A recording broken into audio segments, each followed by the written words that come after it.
돈의 속성, 부자가 되는 3가지 방법. 부자가 되는 방법은 3가지밖에 없다. 상속을 받거나 복권에 당첨되거나 사업에 성공하는 것이다. 부모가 부자가 아니라면 이 중에 가장 쉬운 것이 사업에 성공하는 것이다.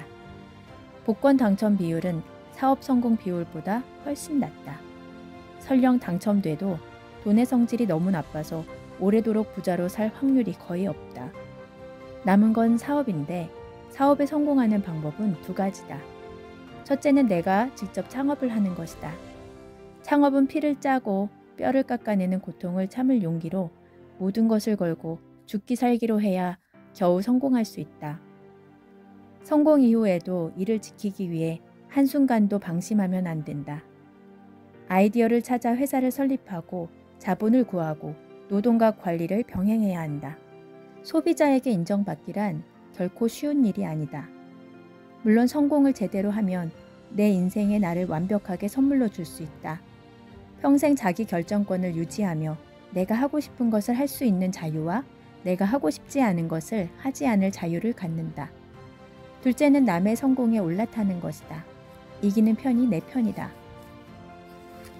선두에 선 말을 타고 가다가 뒤쪽에 있던 말이 앞서가면 재빨리 바꿔 타고 달려도 아무도 비난하지 않는다. 이 방법은 직접 창업하는 방법보다 더 안전하다. 어려서부터 시작할 수 있고 직장에 다니면서도 충분히 할 수 있다.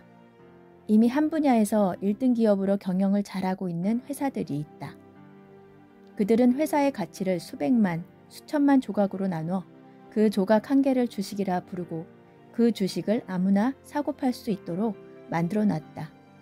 이 조각은 한 장씩도 팔고 1년 내내 언제든 구매할 수 있다. 은행이나 증권사에 방문하면 그 자리에서 바로 살 수 있는 계좌를 만들 수 있고 인터넷이나 앱으로도 가입 가능하다. 그 회사의 주식을 사기 위해 회사를 찾아가거나 연락할 필요도 없다. 금융사들이 대부분 이 거래를 대행하고 있기 때문이다. 이런 회사의 주식을 갖고 있으면 회사가 커질수록 주식 가치가 올라가는데 해마다 혹은 분기마다 이익을 분배해서 나눠주기도 한다. 잘 나가는 기업, 능력이 좋은 경영자를 찾아 그 회사의 주식을 사서 모으는 일은 직접 경영하는 것보다 훨씬 쉽다. 하지만 여기서부터 조심하고 노력해야 되는 일이 있다. 주식을 사서 오르면 팔 생각을 버려야 한다. 주식은 파는 것이 아니라 살 뿐이라는 생각을 가져야 한다. 내가 산 주식이 사자마자 빨리 오르면 좋은 일이 아니다. 오래 천천히 길게 올라야 한다. 그래야 내가 돈을 더 모아서 그 좋은 주식을 더 가질 수 있기 때문이다. 배당이 나오는 주식이라면 평생 팔지 않아도 된다. 만약 당신이 그 회사의 창업주고 경영자라면 그 회사 주식을 사고 팔 일이 없을 것이다. 단 한 주만 갖고 있어도 당신은 사주다. 그러니 사주의 마음을 갖고 회사를 공부하고 살펴야 한다. 대표이사, 즉 회사의 사장은 주주들이 경영을 맡긴 고용자다. 그 고용인이 회사를 잘못 운영하거나 회사의 본질 가치가 훼손되지 않는 한 주식은 파는 것이 아니다. 그리고 회사의 경영자처럼 그 회사의 연간 보고서, 사업 보고서, 재무제표를 읽고 이해하고 그 회사가 만드는 제품에 대한 소비자의 반응과 평가에 사장처럼 똑같이 귀를 기울여야 한다. 이렇게 자세히 이야기해도 실제 행동으로 실천할 사람이 많지 않을 것이다. 좋은 회사를 어떻게 찾는지도 모르겠고 생각보다 어려운 경제 용어가 길을 막기 때문이다. 만약 독자 여러분의 연령층이 중고등학생 이상이라면 지금부터 내가 제안하는 방법을 따라서 시도해 보기를 바란다. 일단 자신이 가장 관심 있는 분야에서 제일 잘 나가는 회사를 찾는다. 해당 업계에서 시가총액이 가장 큰 회사를 고르면 된다. 분야 1등은 아주 중요하다. 1등은 대체로 망하지 않으며 시장에 위기가 생기면 대마불사로 오히려 업계를 장악하기도 하고 가격 결정권을 갖고 있다. 업계 1등 기업을 골라 자기 형편에 따라 매달 한 장 이상씩 주식을 구매하라. 구매한다는 그 자체가 중요하다. 주식을 사놓지 않고 공부하는 것과 주식을 보유한 상태에서 공부하는 것은 완전히 다르다. 사업을 바라보는 눈 자체가 달라진다. 일단 단 한 주라도 가지면 해당 기업 관련 뉴스나 업계 정보가 눈에 들어오고 경제 용어가 저절로 이해된다. 그렇게 1년간 꾸준히 모으기 바란다. 주식이 떨어져도 괜찮다. 떨어지면 싼 가격에 더 살 수 있는 것이고 올라가면 오르는 대로 좋다. 걱정할 것은 오히려 너무 빨리 오르는 것이다. 반복해서 얘기하지만 가장 빨리 부자가 되는 방법은 천천히 부자가 되는 것이다. 결과적으로 빨리 부자가 되려고 마음먹은 사람은 주변의 다른 사람만 부자가 되게 도울 뿐이다.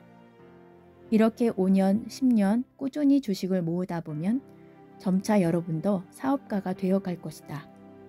그 회사의 주주총회도 가서 대표 직원의 사업 보고도 받고 그 회사의 로고가 박힌 수건도 하나 얻어온다. 내 회사이니 그 회사에서 나오는 제품도 사용하고 주변에 소개도 한다. 제품 하나하나 팔릴 때마다 그중 몇백만 분의 1은 내 것이라는 마음으로 회사를 살펴라. 당신이 사주이기 때문이다. 주주는 사주다.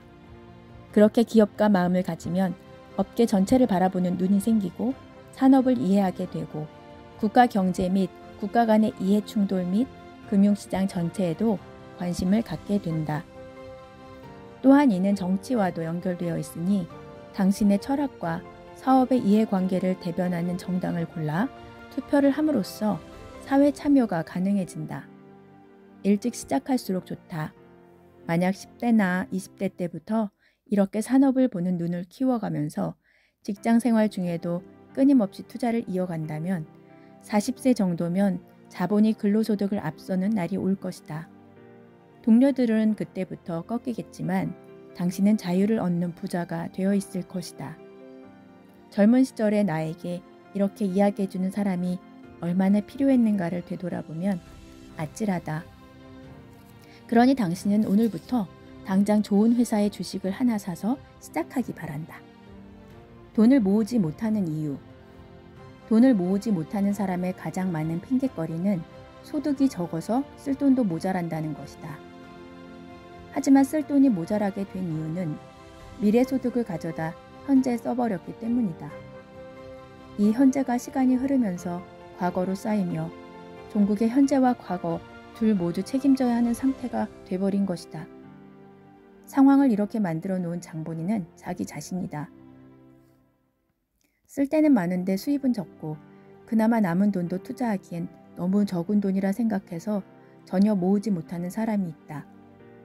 그러나 이런 사람은 급여가 많아져도 결국 똑같은 말을 한다. 소득이 늘어난 만큼 소비도 더 많아지고 미래소득, 즉 카드를 여전히 사용한다. 급여가 아주 많거나 사업으로 큰 돈을 벌어도 여전히 똑같은 사람이 많은 것을 보면 이건 수입 규모가 아니라 생활 태도의 문제다. 음식과 주거가 해결되지 못할 정도로 가난한 상태가 아니라면 누구든 저축을 하고 재산을 모아 투자도 해서 부자가 될 수 있다.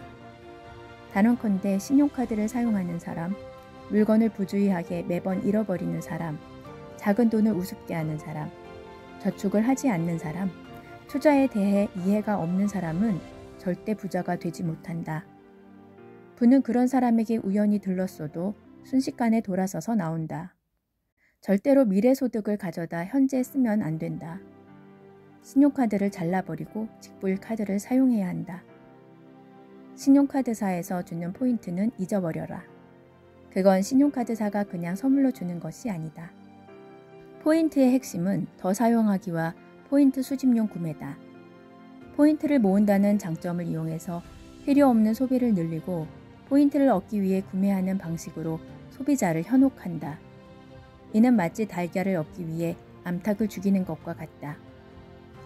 지금 당장 현금이 없어도 미래소득으로 구매가 가능하다는 이유로 그깟 몇 프로 안 되는 포인트를 적립받기 위해 소비의 경계를 무너뜨리고 만다. 이때 가장 흔한 변명은 어차피 사야 할 물건이니 포인트를 얻으면 영리한 것 아니냐는 논리다. 그러나 이 논리가 맞다면 카드사는 포인트 적립 시스템을 이미 없애버렸을 것이다. 카드 사용을 중지하고 이번 달부터 직불카드나 현금을 사용해보면 불필요한 지출이 현저히 줄어드는 것이 보인다.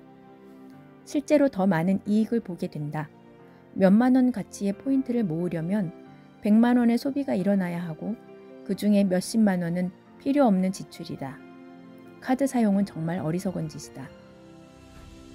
물건을 부주의하게 다루는 사람도 절대 부자가 되지 못한다. 물건이나 상품이 무생물이라는 생각에 함부로 다룬다. 그러나 모든 물건은 자연에서 나온 재료와 인간의 시간이 합쳐져 생겨난 생명 부산물이다. 모두 생명에서 나온 것이다. 오랫동안 쓰는 물건이나 밖으로 가지고 다니는 물건에는 예쁜 스티커나 레이블 머신을 이용해 자기 이름을 붙여놓는 것이 좋다. 주인의 이름을 단 물건은 그 순간 생명을 가진다. 설령 잃어버려도 꾸역꾸역 주인을 찾아온다. 집안에 가져올 땐 정해진 자리에 놓고 사용 후에 청소나 관리가 필요한 물건은 즉시 닦아서 손상을 막고 가끔씩 쓰거나 계절마다 쓰는 제품은 정갈하게 포장해서 먼지가 닿지 않고 언제든 다시 쓸 수 있도록 관리해야 한다. 부는 물건이라도 존중하는 사람에게 붙는다. 재물의 형태는 결국 물건이기 때문이다. 작은 돈은 큰 돈의 씨앗이고 자본이 될 어린 돈이기에 씨앗을 함부로 하고 아이를 돌보지 않는 사람은 그 어떤 것도 키우지 못한다. 작은 돈을 모아 종잣돈을 마련해서 투자나 사업의 마중물을 만들어가는 것이 성공의 기초다. 기초를 다지지 않고 지은 건물을 임시가옥이라 부른다. 크게 짓지도 못하거니와 바람만 불어도 날아가 버린다. 모든 투자는 작은 돈에서부터 시작된다. 작은 투자로 시작한 투자 경험이 큰 투자도 가능하게 만들어준다. 자산은 모이면 투자를 해야 한다. 투자하지 않는 돈은 죽은 돈이고 실제로 아무것도 하지 않는 장롱 속의 돈은 인플레이션이라는 독을 먹고 서서히 죽어버린다. 투자에 대한 이해나 경험이 없는 주인에게 끌려간 돈은 홀로 죽어가거나 기회만 생기면 탈출해버릴 것이다. 지금 책을 덮고 가위를 가져다가 신용카드를 잘라라. 부자가 되는 첫걸음이다. 부자가 되기 위해 우선 당장 할 수 있는 일 한 가지. 브라질에 있는 나비의 날갯짓이 대기에 영향을 주고 시간이 지나 증폭되어 미국 텍사스에 토네이도를 발생시킬 수도 있는가?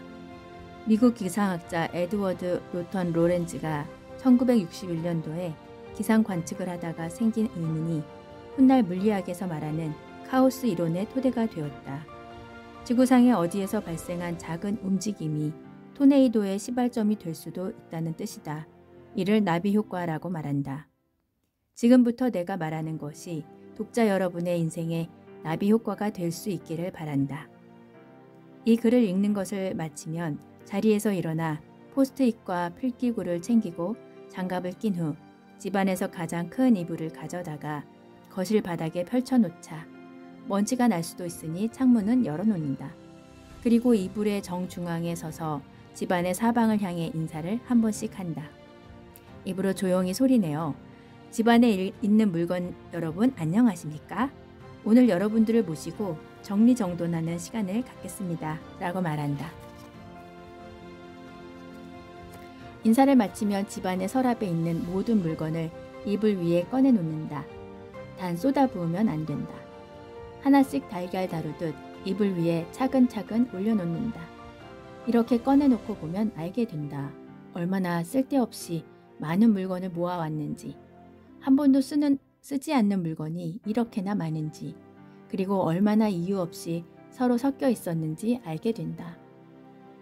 부끄러울 것이다. 그리고 부끄러워해야 한다. 이제 무릎을 꿇고 앉아 물건 하나를 집어들고 이 물건이 나를 설레게 하는지 느껴본다. 설렘을 무엇으로 표현해야 정확할지는 모르지만 애정이 느껴지고 여전히 간직하고 싶은지 마음에 묻는 거다. 이는 일본의 정리정돈의 여왕 곤도마리에가 반드시 권하는 방법이다. 여전히 설레는 물건은 오른쪽에 둔다.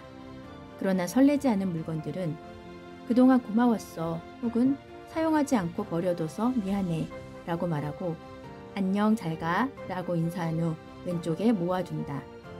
아무리 사소하고 하찮은 물건이라도 같은 방식으로 인사를 마치고 분류해 놓는다. 분류를 마친 후 왼쪽에 있는 물건들 중에 아직 쓸만한 것들은 기부하거나 팔고 버릴 것들은 버린다. 이제 오른쪽에 있는 물건들을 그냥 그대로 서랍에 넣지 말고 종류별로 분류해서 한 서랍에 한 종류씩 넣어둔다. 뜻하지 않게 각기 다른 서랍에서 다른 종족과 낯설게 지내던 물건들에게 가족과 친지를 찾아주는 일이다. 자리를 잡은 서랍에는 포스트잇으로 가족의 이름을 임시로 적어 놓는다. 마사지 및 운동용품, 슬리퍼, 문구류, 리모컨, 소형 전자제품 같은 가족의 이름을 만들어 붙여준다. 물건의 정리가 다 끝나면 사무실에서 쓰는 전문 레이블 기계로 서랍마다 해당 이름을 작고 정갈하게 인쇄해서 예쁘게 붙여놓는다. 너무 크면 오히려 보기 흉하다. 일이 다 끝나면 이불을 정리해서 다시 넣고 차 한잔하며 반성의 시간을 갖는다. 이렇게 정리해보면 우리가 얼마나 세상의 물건을 함부로 대했는지 알게 된다. 알지도 원하지도 필요하지도 않는 물건들이 끝도 없이 나올 것이다. 얼마나 많은 물건을 쓸데없이 사왔는지 부끄러워진다. 또 어차피 쓰지도 않을 물건들을 얼마나 많이 가지고 있었는지도 알게 된다. 몸에만 때가 있는 것이 아니다. 이것은 삶의 때다. 이 때를 벗겨내지 않으면 올바른 분은 나를 찾아왔다가도 다시 돌아가 버린다. 팔꿈치와 목 뒤에 때가 낀 남자와 연애하고 싶은 여자는 없다. 이 작은 행동이 나비 효과처럼 물건을 대하는 태도를 바꾸고 세상을 보는 눈을 바꾸며 돈을 제대로 사용할 줄 아는 사람으로 변하게 할 수 있다.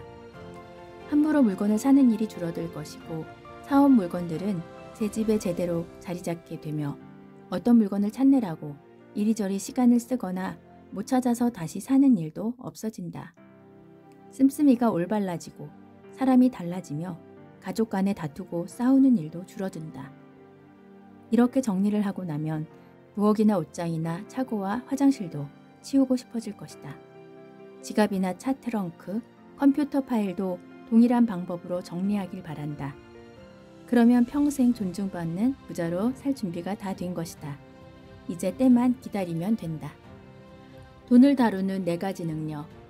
경제활동을 하는 모든 사람은 돈에 있어 4가지 능력에 따라 자산이 늘어난다. 이 중에 하나만 갖고 있는 사람도 있고 넷을 모두 갖고 있는 사람도 있다. 이 능력은 돈을 버는 능력, 모으는 능력, 유지하는 능력, 쓰는 능력으로 나뉜다. 돈을 버는 능력을 가진 사람을 부자라 부르지만 부자가 부를 유지하려면 이 4가지 능력을 모두 갖추고 있어야 한다. 이 능력 중에 하나라도 있으면 부자가 될 수 있다. 그러나 부를 계속 유지할 수는 없다. 그리고 이 능력은 각기 다른 능력이다. 그러니 각기 다른 방식으로 배워야 한다. 돈을 버는 능력을 가진 사람들은 우리 눈에 쉽게 보인다. 이 능력은 밖으로 드러나 보이기 때문이다. 이 능력을 가진 사람은 대부분 진취적이고 사업에 능통하며 세일즈를 잘하는 유능한 사람이다. 낙천적이고 포기하지 않아 사업가들 중에 이런 사람이 많다. 전문직에 종사하며 성실하고 똑똑한 사람들도 이 능력이 있다. 특히 사업가들 중에는 이 능력만 유난히 뛰어난 사람이 많다.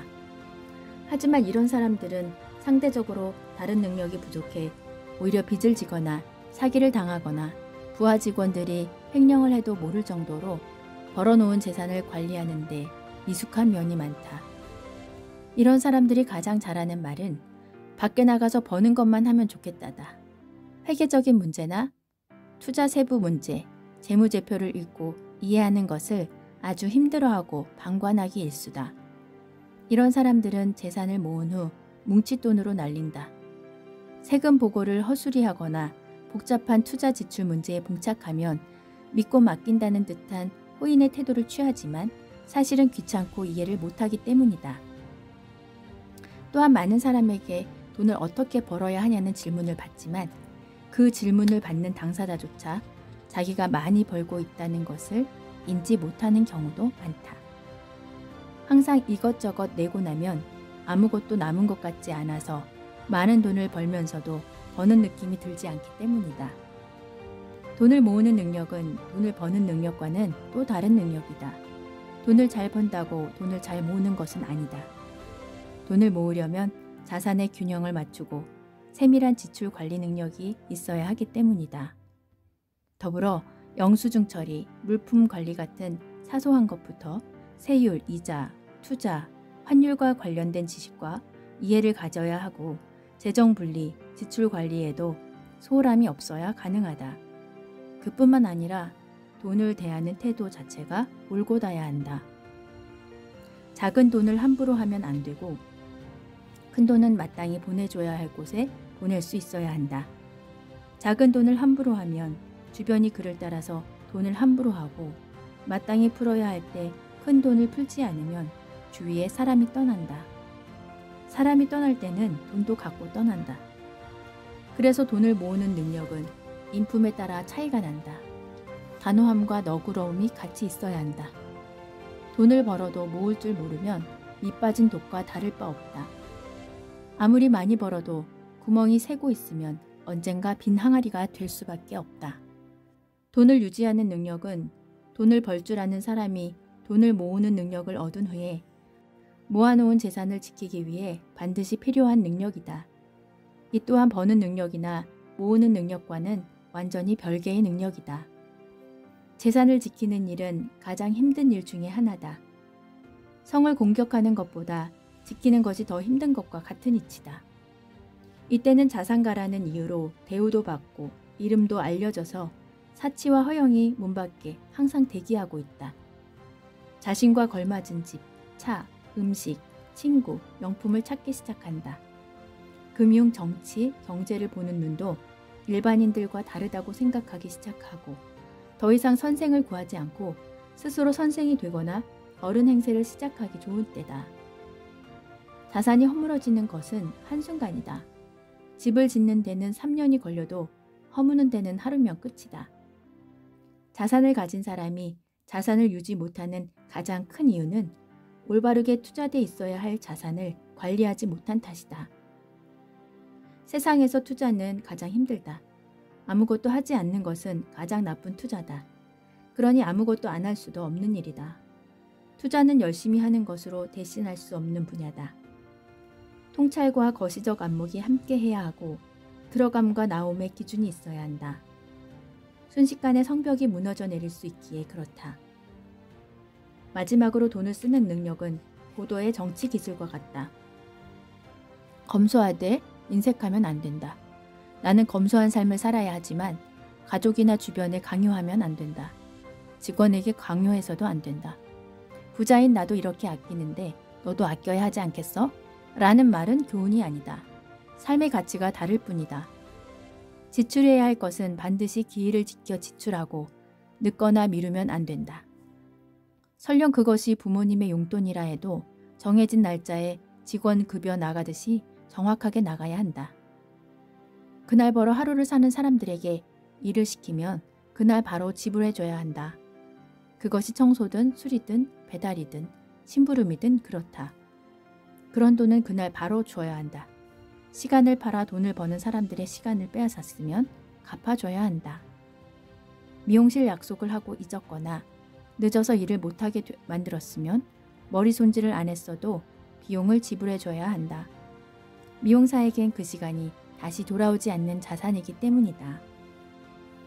변호사 친구에게 의견을 들었으면 밥값을 내줄 것이 아니라 상담료를 지불해야 한다. 그 변호사 친구도 밥값 정도는 충분히 낼 수 있기 때문이다. 지적 상담료가 비싼 이유는 그만한 가치를 하거나 그 지식을 배우기 위해 많은 시간을 들였기 때문이다. 식당에 예약을 했는데 못 가게 되면 미안해하지 않아도 된다. 그냥 돈을 보내주면 된다. 그것이 상식이다. 반대로 쓸데없이 위세나 허영심 때문에 밥값 내고 다니지 마라. 돈 많으면 밥값은 당연히 내야 된다고 믿는 사람들과 어울릴 필요 없다. 그런 사람들에게 듣는 욕은 보약이다. 폼이나 명예는 그런 데서 나오는 것이 아니다. 남의 돈을 존중할 줄 아는 사람에겐 밥값 몇 번 더 내줘도 되지만 당연시 여기는 사람들까지 챙기면 내 돈이 나를 욕한다. 돈을 잘 쓰는 능력을 배우려면 욕도 먹을 줄 알아야 한다. 내 돈에게 욕먹는 것보단 낫다. 내 돈이 날 욕하면 떠날 수 있기 때문이다. 즉, 이 네 가지 능력이 각기 다른 능력임을 이해하고 각각 배우려고 노력해야 한다. 이 중에 하나라도 소홀히 하면 오래 부자로 잘 살 수 없다. 잠깐 부자가 된 맛은 느낄 수 있을는지 모르지만 정말 그렇게 되면 오히려 그 비참함이 더 커진다. 한 번 가져봤던 것을 빼앗기는 슬픔은 한 번도 가져보지 못한 슬픔보다 더 크기 때문이다. 많이 벌어서 잘 모으고 잘 지키고 잘 쓰는 행복한 부자가 되기 바란다. 마중물과 종잣돈 1억 만들기의 5가지 규칙. 동네의 우물이 사라지고 아직 수도시설이 좋지 않던 시절에는 지하수를 끌어올려 식수로 사용하곤 했다. 땅 밑 수맥에 파이프를 박아 펌프를 달아 놓았다. 이 펌프에 물을 한두 바가지 넣고 힘차게 위아래로 움직이다 보면 지하에 있는 물이 따라 올라온다. 물 펌프 구조를 보면 물을 끌어올리는 구멍이 뚫려 있고 그 부분이 고무막으로 막혀져 있다. 물을 끌어올릴 때 고무막이 구멍을 막아 끌어올린 물이 다시 내려가지 못하게 하는 간단한 원리다. 이 물을 끌어올리기 위해 붓는 물을 마중물이라고 부른다. 마중하러 간다는 의미다. 영어로는 콜링 워터로 물을 부르는 물이라는 의미다. 한번 마중물을 넣으면 펌프질을 멈추지 않는 한 계속 물을 퍼낼 수 있지만 마중물 없이는 물을 빼낼 수 없다. 그래서 펌프 옆에는 항상 마중물용 물통이 하나씩 있었다. 자본을 모아 투자를 통해 자본 수익을 얻으려는 사람은 누구든지 이 마중물에 해당되는 돈을 모아야 한다. 이 마중물이 종잣돈이다. 종잣돈이란 농사를 짓기 위해 씨앗을 살 돈을 말한다. 적정한 투자가 이루어지기 위해서는 약 1억 원의 돈이 필요하다. 1억 원 정도는 돼야 주식이나 부동산에서 의미 있는 투자를 할 수 있기 때문이다. 작은 돈으로는 투자에서 이익이 발생하거나 손해가 발생해도 별 보람이나 충격이 없어 관심을 가질 수 없다. 이 돈은 10억 원, 100억 원, 1000억 원도 만들어내야 하는 C돈이다. 이제 청년들이 1억 원을 만들기 위한 현실적인 방법 5가지를 제시하고자 한다. 첫째, 1억 원을 모으겠다고 마음먹는다. 둘째, 1억 원을 모으겠다고 책상 앞에 써붙인다. 셋째, 신용카드를 잘라버린다. 넷째, 통장을 용도에 따라 몇 개로 나누어 만든다. 다섯째, 1000만 원을 먼저 만든다. 나는 항상 무언가를 이루고 싶을 때 가장 먼저 정말 이것을 이루고 싶다는 마음이 들어야 한다고 주장한다. 조용히 책상 앞에 앉아 이렇게 혼잣말을 한다. 나는 우리 가족의 가난의 고리를 끊고 누구에게나 존경받는 부자가 되어 가족과 사랑하는 사람들을 지켜주며 살고 싶다. 이렇게 말을 하는 순간 말은 힘을 가지며 실제로 그렇게 되기 위한 행동으로 이끈다. 언어를 통제하면 생각이 닫히고 행동이 통제된다. 반대로 언어를 열면 생각이 열리고 행동이 실현된다. 정말 진지하게 이 말을 되뇌고 힘들 때마다 같은 말을 반복하기 바란다. 이것이 시작이다.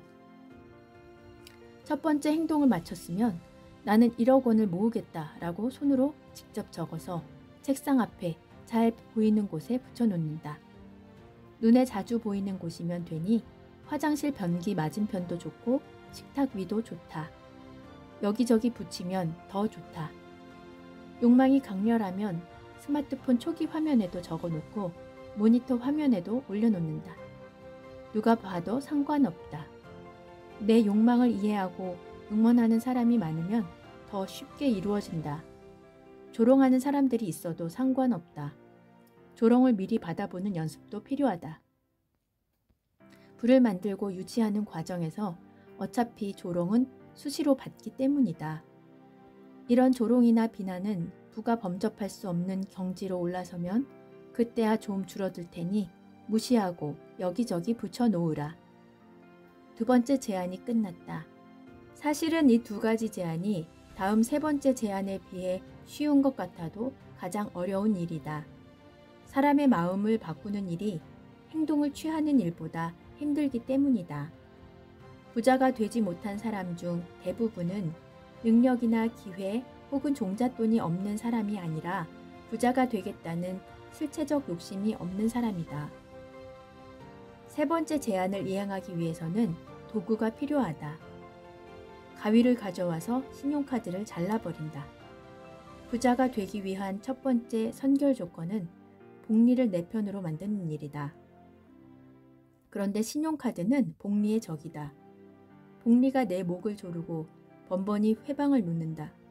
그러니 복리를 내 친구이자 나의 조력자로 만들기 위해 가장 먼저 카드를 잘라내라.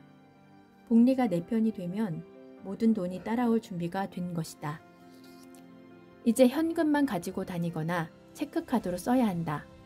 동전이 딸랑거리는 것도 불편하고 체크카드를 쓰려고 잔고가 없을 수 있다. 체크카드를 쓰려니 잔고가 없을 수 있다. 걱정 마라. 조금만 고생하면 복리가 와서 나를 도와줄 것이니 참고 견뎌야 한다. 한두 달을 정말 거지처럼 살아도 약물 중독에서 벗어나듯 미래소득이 아닌 현재 소득으로 사는 위치로 옮겨와야 한다. 네 번째는 통장을 여러 개 만드는 일이다. 통장 하나에서 공과금이나 생활비 등을 모두 넣지 말고 통장을 추가로 서너 개 더 만들어 하나는 정규적인 생활비만 지출하는 통장을 만들어라. 이 통장에는 월세, 전화비, 교통비 같은 필수 생활비만 쪼개서 넣어 놓는다. 다른 통장에는 밥값, 커피값 등 여유 자금으로 책정한 돈을 넣는다. 이 돈은 월초에 정해서 넣어 놓고 중간에 모두 소진한 경우에도 다른 통장에서 옮겨오거나 빌려오면 안 된다. 그리고 저축을 위한 통장도 따로 하나 만든다. 이렇게 개인 예산에 맞춰 각각 통장을 만든다. 만약 이것이 귀찮고 불편하면 돈을 현금으로 찾아다 편지 봉투에 일일이 나누어 담으면 된다. 어쩌면 이 일은 번거롭고 통장을 만들기 위해 돈이 들어갈 수도 있다. 그래도 해야 한다. 해야 하는 이유는 명확하다. 국가나 기업을 운영하면 예산 편성을 한다. 한 해 수입과 지출을 예측하고 어느 부분에 얼마만큼의 예산을 책정할지 구분해서 나눠 놓는다. 균형 있는 예산을 이루어야 통치와 경영이 가능하기 때문이다. 한 개인의 경제 활동도 마찬가지다. 기초생활비, 저축, 문화활동, 교육 등의 주요 항목에 맞춰 예산을 편성해야 한다. 되는 대로 쓰고 남는 대로 저축하면 기업도 국가도 몇 년 안에 망한다. 국가나 회사는 부서별로 예산 사용권이 따로 있어 서로 건드릴 수 없지만 개인은 사용 범위를 넘나들므로 이렇게라도 구분을 하는 것이다. 이렇게 억지로라도 해야 한다. 마지막으로 다섯 번째는 목표액 1억 원의 10분의 1을 먼저 만드는 일이다. 1억 원은 큰돈 같지만 1,000만 원은 누구든 노력하며 만들 수 있다. 1년이 걸리든 2년이 걸리든 목표는 1억 원 모으기다. 첫 10분의 1을 억지로라도 모으다 보면 모으는 과정에서 재미도 붙고 요령도 생기고 추가 수입도 생기면서 흥미를 품게 된다. 두 번째 1,000만 원은 첫 1,000만 원보다 만들기 쉬워진다. 이렇게 모으는 과정을 경험해야 한다. 이것이 1억 원을 모으기 위한 시작이자 전부다. 내가 이런 이야기를 강연에서 하면 이런 질문을 하는 젊은이들이 꼭 있다. 너무 돈만 강조하시는 거 아닙니까? 삶에서 돈이 중요한 건 알겠지만 그렇게 돈을 모은다는 건 돈의 노예가 되는 것 아닌가요? 라고 말이다.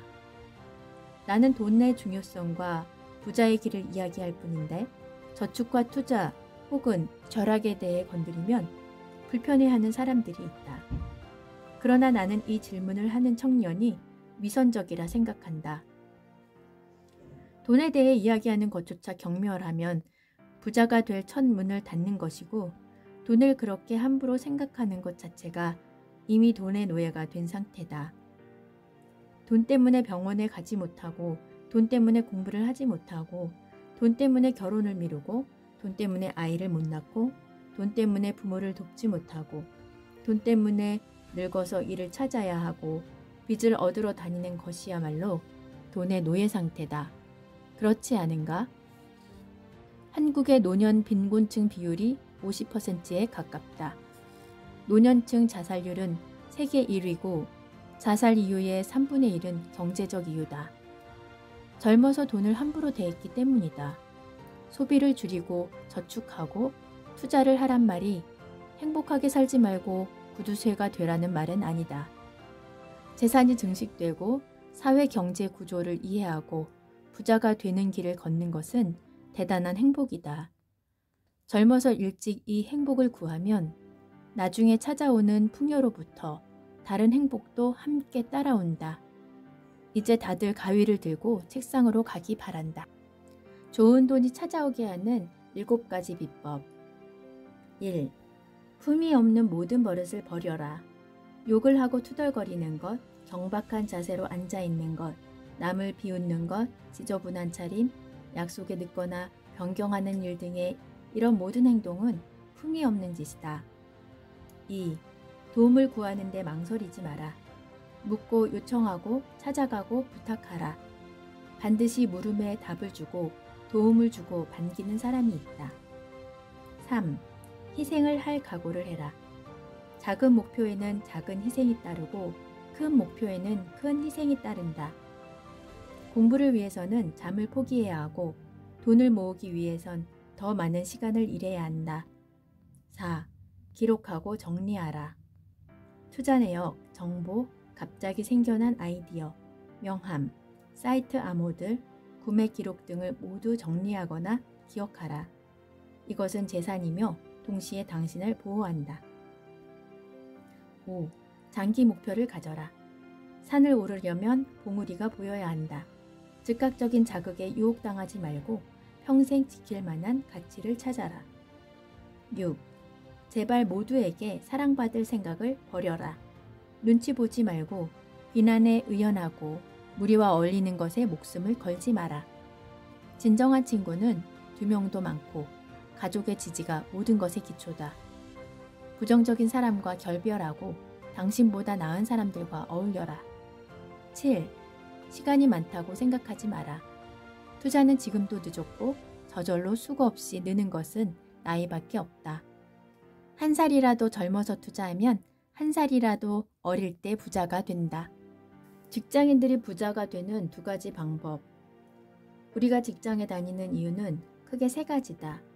안정적인 삶에 더 가치를 두고 있다는 뜻이고, 창업에 대한 희망보다 두려움이 더 크다는 뜻이며, 창업 욕망이 있어도 아이디어나 자본이 없기 때문이다. 할 수 없이 직장을 다녀야 한다면 직장인으로 백만장자가 되는 방법은 임원이나 사장이 되는 것이다. 그러나 임원이 되거나 사장이 되고자 할 때 본인이 직장인으로 행동하면 가능성은 거의 없다. 급여를 받고 지시를 받고 정해진 시간에 일하는 피고용인이 아니라 급여를 주고 지시를 하고 시간에 상관없이 일하는 고용주처럼 일해야 한다. 즉 스스로 1인 기업이라 생각하면 된다. 그러면 상사나 회사는 내 고객이 된다. 시키는 일을 하는 피고용인이라고 생각해서는 안 된다. 자신은 나라는 비즈니스를 경영하는 경영자다. 기획팀 직원이 아니라 회사와 기획 서비스를 계약한 비즈니스 파트너라고 생각하라. 내 서비스에 만족하면 회사는 계약을 갱신해 갈 것이고 비용을 올려도 기꺼이 지불하려 할 것이다. 나를 1인 기업의 경영자라고 생각하면 항상 서비스 개선을 위해 고민하고 노력할 것이다. 나로 인해 고객의 수입이 더 발생할수록 나도 수입이 더 발생하고 승진을 이어가게 된다. 사용자 입장에서 보면 한 명의 직원으로 인해 회사 수입이 증가하면 일반 사원의 급여 체계를 지불하고 싶어도 하지 못한다. 퇴사하면 걱정이 되고 그가 창업할까봐 염려되니 결국 동업자 역할을 줄 수밖에 없다. 동업을 할 수 없으면 승진을 시켜서라도 급여나 이익을 나누어 줘야 한다. 회사 입장에서 보면 직원은 3종류다. 급여만큼도 일을 못하는 사람, 급여 정도는 일하는 사람, 급여보다 훨씬 더 많은 이익을 만드는 사람이다. 급여만큼도 일을 못하는 사람은 해고하려 할 것이고, 급여 정도 일하는 사람은 자리를 지키나 승진이 어렵고, 급여보다 많은 돈을 버는 사람은 승진을 시키고 파트너로 받아들인다. 급여보다 많이 버는 사람은 내 기준으로 급여의 최소 3배의 이익을 만드는 사람이다. 그러면 급여와 회사 이익과 잉여금으로 적당하기 때문이다. 직장 내에서 현실적인 금액으로 3배의 이익을 내지 못하는데도 승진을 하고 급여가 올라가는 사람들이 있다. 한 사람은 능력이 뛰어나지만 충성도가 없고, 한 사람은 충성도가 높지만 능력이 모자란다면 사장은 누구를 승진시킬까? 충성도는 필수 요건이고 능력은 선택 요건이기 때문에 능력이 조금 모자라도 충성도가 강한 직원을 승진시킨다. 이유는 간단하다. 충성도가 없이 능력이 높은 직원은 성과가 올라가면 올라갈수록 결국 창업을 하거나 동업을 요구할 수준까지 갈 것이기 때문이다. 그래서 평균보다 조금 나은 성과와 충성도만 있으면 막강한 임원 후보군이 된다. 여기에 말뚝을 박을 만한 2가지 행동만 있으면 어느 직장에 가서도 성공한다. 그 중 하나는 보고하는 시간이다. 상사에게 지시를 받고 업무를 끝냈으면 끝냈다는 확인 보고를 해주는 것이다. 했으면 그만이지 라는 행동은 상사의 기준에서 보면 하지 않은 것이다. 이 작은 행동이 상사에게 가장 강력한 영향을 준다. 부하 직원이 있는 사람들도 이 문제로 가장 힘들어하면서 정작 자신은 상사에게 그렇게 하지 않는다. 상사라도 매번 확인하는 것은 쉽지 않고 본인도 잊어버린다. 그런데 어느 날 자기가 제시한 내용이 보고도 없이 누락되어 있으면 어떻게 될까? 단 한 번만 그런 일이 있어도 일을 못하는 부하로 낙인 찍힌다. 그동안 99% 제 시간에 잘 수행한 업무는 의미가 없어진다. 반면 지시를 이행하고 바로바로 확인해주면, 특히 잊고 있던 업무를 마쳤다고 확인해주면 상사의 인식 속에는 믿을 만한 부하로 각인된다. 또 하나는 인사다. 상사를 어려워하지 말고 엘리베이터에서 만나든 식당에서 만나든 다가가서 인사하라. 이것은 유치원에서 배우는 것이다. 인사를 정중히 한다는 것은 두 인간 사이에 관계가 생긴다는 뜻이다. 관계와 인연이 생겨야 일이 이루어진다. 영어에 pushing on a string이라는 문장이 있다. 내가 줄에 달린 장난감 자동차를 잡아당기면 끌려오지만 반대로 줄을 민다고 장난감 자동차가 밀리지는 않는다. 장난감 자동차는 당길 때만 반응한다. 상사들은 부하들이 자신을 당길 때만 반응하게 되어 있다. 인사가 바로 당기는 줄이다. 상사는 함부로 부하를 끌지 않는다. 충성도가 있는지 없는지 아직 모르기 때문이다. 결국 직장에서의 성공 원리는 아주 간단하다. 자기 일처럼 성실하게 일하고 보고를 바로 하고 인사를 잘하면 된다. 특별히 작은 기업에서는 이 정도만 해도 바로 몇 년 안에 임원이 될 가능성이 있다. 경영자 관점에서 이런 직원은 보석이다. 마음이 저절로 가고 뭐라도 해주고 싶은 마음이 절로 들며 드디어 내가 후계자를 찾았나 싶을 정도로 아낌을 주게 마련이다. 그만큼 생각보다 이런 태도를 가진 직원이 없기 때문이다. 임원이 되고 사장이 되면 일반 직장인의 10에서 20배 이상의 급여 소득을 받고 회사에 따라서는 특별수당과 스톡옵션 또는 경영 참여를 통한 지분 매입도 가능해진다. 직장인으로 부자가 되는 다른 방법은 투자다. 급여의 20% 이상을 계속 모아서 종잣돈을 만들고 투자를 지속하는 것이다. 직장에서 급여를 받는 사람이 투자를 하지 않고 부자가 될 방법은 부자와 결혼하거나 복권 당첨밖에는 없다. 승진을 통한 성공을 꿈꾸지 않거나 기회가 없다 생각되면 부지런히 투자에 대한 공부를 해야 한다. 투자를 하지 않고 퇴직금만 바라보며 노후를 맞이하려 했다가는 인생 후반기가 비참해질 수 있다. 이 세상에 보장된 직장은 없다. 급여의 20%는 아주 없다고 생각하고 20년 이상 바르게 모으면 대부분 부자로 은퇴할 수 있다. 단 투자도 치열한 공부 끝에 성공이 온다. 직업이 두 개라 생각하고 끊임없이 경제를 공부하고 관찰해야 한다. 투자를 저축으로 이해하면 안 된다. 저축은 더 이상 투자가 아니다. 적금도 아니다. 보험도 아니다. 물가 상승률 이상, 평균 주가지수 이상을 벌어내는 기술을 따로 습득해야 한다. 이 기술이 없을 것 같으면 인사하고 보고 잘하고 당신의 상사를 존중하시길 바란다. 물론 이 두 방법을 모두 실행하면 안정적 직장인이면서도 반드시 백만장자가 될 수 있다는 것을 약속한다. 흙수저가 금수저를 이기는 법. 역사에 대해 우리가 크게 잘못 이해하고 있는 게 있다. 역사는 강자들의 이야기로 가득 차 있지만 사실은 약자들의 이야기라는 점이다. 정확하게는 약자가 강자를 이긴 기록이다. 약자가 강자가 돼가는 과정에 인간은 감동하고 희열을 느끼는 것이며 승자가 된 이후에 이 과정을 기록한 것이 역사다. 인간은 약자가 강자를 이길 때 희열을 느끼고 약자의 자신을 투영하여 강자를 쓰러뜨릴 때 대리만족을 느낀다. 실제 역사를 들여다보면 약자가 강자를 물리친 경우는 허다하다. 조조의 수십만 대군을 화공으로 제압한 삼국지의 적벽대전이나 이순신이 지휘하는 조선 수군 13척이 명량에서 일본 수군 300척 이상을 격퇴한 해전은 모두 약자가 강자를 이긴 사례다. 보스턴 대학의 이반 아레귄 도프트 교수는 19세기 이후 강대국과 약소국의 전쟁 200여 건을 분석한 결과를 내놓았다.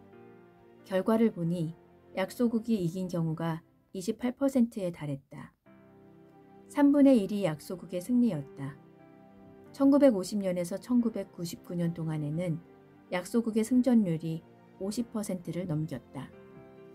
게릴라전 같은 변칙 전술이 발전한 것이다. 세계 최강 미국도 베트남 전쟁에서 졌다. 마찬가지로 기업 세계에서 약자가 강자를 이긴 이야기는 너무도 많다. 사실 전부라 해도 과언이 아니다. 우리가 이미 알고 있는 모든 기업은 약자였다. 월마트, 마이크로소프트, 애플, 스타벅스, 아마존, 구글, 테슬라와 같은 초대형 회사들도 불과 10에서 20년 전만 해도 약자였다. 한국의 최대 기업인 삼성도 대구에서 마른 국수를 팔던 아저씨 가게에서 시작했다. 국수에 별 3개를 그려 넣은 별표 국수가 국수 가게를 벗어나며 삼성이 된 것이다. 서울에서 경일상회라는 가게로 쌀 장사를 시작한 청년이 차린 회사가 현대다. 진주에서 포목상을 하던 구씨와 사돈인 허씨가 직접 가마솥에 원료를 붓고 불을 지펴 국내 최초의 화장품 동동구리물을 만들면서 커진 회사가 LG다. 우리는 이미 강자의 모습만 보기 때문에 그들이 전에는 약자였고 당시 강자들을 이기고 그 자리에 올라선 것을 상상하지 못한다. 이들은 하나같이 기존 시장의 강자 전략과 차별화하여 1등을 무력화하며 그 자리에 올랐다. 강자는 강자이기에 갖고 있는 약점이 있다. 그 약점 때문에 싸움이 불가능해 보이는 약자와의 싸움에서 엄청난 강자들이 번번이 넘어가 버린다. 강자들은 그 규모 자체가 커 변화를 알아차리는데 시간이 오래 걸린다. 알아도 실행이 더디다. 이런 이유 때문에 약자가 전략을 바꾸고 빠른 속도와 실행력으로 도전하면 성공 확률이 높은 것이다. 약자가 계속 약자로 머물거나 강자가 되지 못하는 가장 큰 이유는 강자를 이길 생각을 하지 않아서다. 기싸움에서 이미 지고 있기 때문에 도전의식이 생겨나지 않고 도전할 마음이 없으니 실행도 하지 않는다. 아프리카 호전은 사자를 무서워하지 않는다. 사자에게 진다는 생각을 하지 않기 때문이다. 하이에나도 사자가 잡은 먹이를 빼앗아 먹으며 산다. 이들의 집요함과 물러섬 없는 도전에 사자조차 먹이를 내주고 만다. 생각을 바꾸면 강자야말로 약자의 밥이다. 이들이 보지 못하는 곳이나 부족한 부분을 찾아 개선하고 도전하는 일은 약자가 훨씬 더 잘할 수 있다. 강자를 겁낼 이유가 전혀 없다. 나 역시 사업 초기에 이미 있던 거대한 경쟁자를 겁낸 적이 없다. 그들의 시장을 대신할 아이디어가 많았고 작은 조직이라서 재빠르게 움직일 수 있었기 때문이다.